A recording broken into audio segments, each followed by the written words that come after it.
بسم اللہ الرحمن الرحیم۔ السلام علیکم عزیز طلبہ، امید ہے آپ سب خیریت سے ہوں گے۔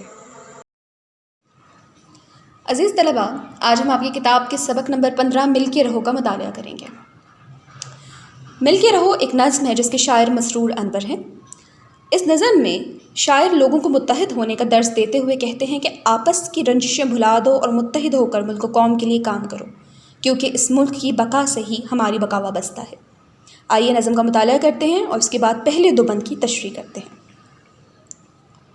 ساری دنیا کے لیے پیار کی پہچان بنو، جس پہ اللہ کرے ناز وہ انسان بنو۔ کتنی قربانیاں دے کے یہ وطن پایا ہے، پھول اجڑے ہیں ہزاروں تو چمن پایا ہے۔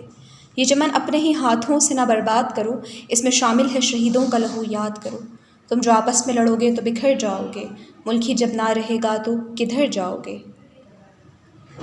قوم و ملت کی نہ رسوائی کا سامان بنو، ساری دنیا کے لیے پیار کی پہچان بنو۔ ایک ہم سب کا خدا، ایک ہمارا ہے رسول، صلی اللہ علیہ وآلہ وسلم۔ رنجشیں بھول کے اپناؤ محبت کے اصول۔ ایک ہی باغ کے پھولوں کی طرح کھل کے رہو، ایک تسبیح کے دانوں کی طرح مل کے رہو۔ ایک ہو جاؤ تو فولاد کی طاقت ہو تم، ساری دنیا کے لیے شمع ہدایت ہو تم۔ اپنے آبا کی طرح صاحب ایمان بنو، جس پہ اللہ کرے ناز وہ انسان بنو۔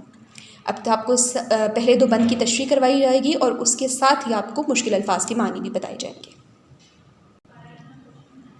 پہلا بند ہے ساری دنیا کے لیے پیار کی پہچان بنو، جس پہ اللہ کرے ناز وہ انسان بنو۔ کتنی قربانیاں دے کے یہ وطن پایا ہے، پھول اجڑے ہیں ہزاروں تو چمن پایا ہے۔ اس پہلے بند کی اب ہم تشریح کرتے ہیں۔ نیٹ کاپیز پہ تحریر کرتے ہوئے ہم سب سے پہلے بند تحریر کریں گے۔ آپ پورا لکھنا چاہتے ہیں، آپ اس طریقے سے لکھنا چاہتے ہیں تو آپ بند لکھیے۔ اس کے بعد حوالہ متن آ جاتا ہے۔ حوالہ متن میں شاعر کا نام اور نظم کا نام، شاعر کا نام پہلے لکھا جاتا ہے اور اس کے بعد نظم کا نام تحریر کیا جاتا ہے۔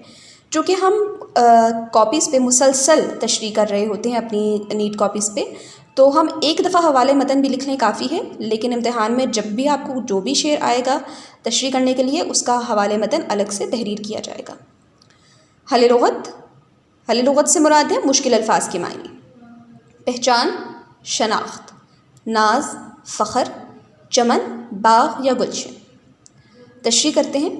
اس بند میں شاعر نصیحت کرنے کے انداز میں کہتے ہیں کہ تم لوگ ساری دنیا کے لیے محبت، امن اور بھائی چارے کی علامت بن جاؤ۔ اللہ تعالیٰ کے احکامات پر کچھ اس طرح سے عمل کرو کہ اللہ تعالیٰ کو بھی فخر ہو کہ یہ میرے محبوب صلی اللہ علیہ وآلہ وسلم کی امت ہے۔ شاعر مزید کہتے ہیں کہ اس وطن کو حاصل کرنے کے لیے ہمارے بزرگوں نے بہت قربانیاں دی ہیں، بہت سے پھول اجڑے ہیں، تب کہیں جا کر ہمیں یہ ملک نصیب ہوا ہے۔ شاعر نے قربانی دینے والے ان لوگوں کو پھول جبکہ ہمارے وطن پاکستان کو چمن سے تشبیہ دی ہے، لہٰذا ہمیں اپنے ملک اور اس آزادی کی قدر کرنی چاہیے۔ بند نمبر 2 ہے یہ چمن اپنے ہی ہاتھوں سے نہ برباد کرو، اس میں شامل ہے شہیدوں کا لہو یاد کرو۔ تم جو آپس میں لڑو گے تو بکھر جاؤ گے، ملک ہی جب نہ رہے گا تو کدھر جاؤ گے۔ دوسرے بند کی تشریح کرنے سے پہلے اس کا حل لغت کر لیتے ہیں۔ برباد کرنا، تباہ کرنا، شامل شریک، لہو خون، بکھر جانا، منتشر ہونا۔ تشریح۔ اس بند میں شاعر کہتے ہیں کہ ہمیں یہ ملک قربانیوں اور بڑی تگ و دو کے بعد حاصل ہوا ہے، لہٰذا ہمارا فرض ہے کہ ہم اسے تباہی اور بربادی کی طرف نہ دھکیلیں۔ مزید شاعر کہتے ہیں کہ تم لوگ آپس میں محبت اور رواداری کو فروغ دو، اگر آپس میں تفرقہ قائم رکھو گے تو تم سب بکھر جاؤ گے۔ تفرقہ قائم رکھنا یعنی فرقوں کی بنیاد پر لڑنا جھگڑنا، تو اس کی وجہ سے ہم بکھر جائیں گے، اس کی وجہ سے پھر سب بکھر جائیں گے، منتشر ہو جائیں گے۔ جس طرح تسبیح کے دانے الگ ہو جانے پر منتشر ہو جاتے ہیں، شہیدوں کا خون جو اس ملک کی بنیادوں میں شامل ہے، اس کا لحاظ کرتے ہوئے آپس میں اتحاد قائم کرو۔ اگر تم اسی طرح لڑتے رہے تو ایک دن ایک دوسرے سے الگ ہو جاؤ گے اور ہر کوئی تمہیں آسانی سے زیر کر لے گا۔